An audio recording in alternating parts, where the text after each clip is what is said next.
Аллах Акбар. Над селом разносится праздничная молитва. В Кызыл-Меше сегодня настоящий праздник. Впервые за долгие годы идти через реку селяне могут без опаски по новому железобетонному мосту. Очень ждали. Мост получился замечательный.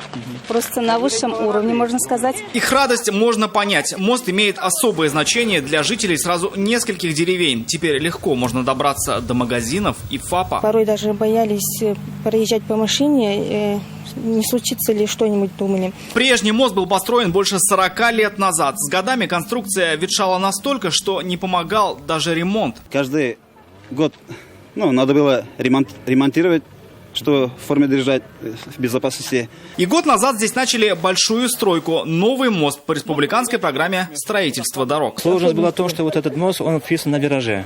И мы водные препятствия пересекаем не под прямым углом, как обычно делается, а тоже под углом. Новый мост пролегает через реку Меша. Это природоохранная зона. Поэтому он не только не навредит природе, но и даже будет помогать ей. Во-первых, теперь укреплены берега. Во-вторых, будет фильтроваться вся стекающая с моста вода.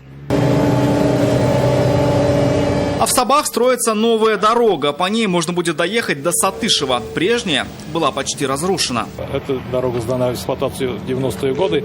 Сейчас уже участок дороги не соответствует сегодняшним требованиям.